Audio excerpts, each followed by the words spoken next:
Hi friends, it's me Afsal Ahmed. ஒரு story பார்க்கலாம். ஒரு பர்சன் இருக்காரு. அந்த பர்சன் வந்து கடவுள்கிட்ட பேசுவாராம். அந்த மாதிரி ஒரு திறமை இருந்திருக்கு, அந்த மாதிரி பவர் இருந்திருக்கு. இப்போ எல்லாரும் வந்து ஏதாவது வேணும் அப்படின்னா இவர் மூலமா என்ன பண்ணுவாங்கன்னா, கடவுள்கிட்ட கேளுங்க அப்படின்னு சொல்லி பேசுவாங்களாம். ஒரு பர்சன் வந்திருக்காரு. வந்துட்டு ஐயோ எனக்கு ரொம்ப கஷ்டமா இருக்கு, என் பக்கத்துல இருக்க ஃப்ரெண்ட்ஸ் எல்லாம் ரொம்ப நல்லா இருக்காங்க, எனக்கு மட்டும் கடவுள் எவ்வளவு சோகத்தை கொடுக்காரு, கொஞ்சம் கடவுள்கிட்ட என்னன்னு கேட்டு எனக்கு சொல்லுங்க, நான் என்ன பண்ணணும், நான் மிஸ் பண்ணிக்கிட்டு இருக்கேன், நான் என்ன பண்ணா என் லைஃப் நல்லா இருக்கும்னு கேட்டு சொல்லுங்க அப்படின்னு இருக்காரு. இந்த பர்சனும் என்ன பண்ணிருக்காரு, கடவுள்கிட்ட கேட்டிருக்காரு. கடவுள் சொல்லியிருக்காரு, உன் ஃப்ரெண்ட்ஸ் எல்லாம் நல்லா இருக்காங்க அப்படின்னா உன் ஃப்ரெண்ட்ஸ் எல்லா பேருமே எந்த வேலை செஞ்சாலும் கிராட்டிடியூடோட இருக்காங்க, ஒரு நன்றி உணர்வோட இருக்காங்க.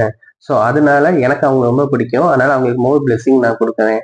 நீயும் என்ன பண்ண அப்படின்னா, உனக்கு என்ன இருக்கோ அதுக்கு முதல்ல நீ வந்து சந்தோஷப்படு, கிராட்டிடியூடோட இது, கண்டிப்பா உனக்கும் ஃபுல் பிளெஸிங் கிடைக்கும் அப்படின்னு சொல்லியிருக்காரு.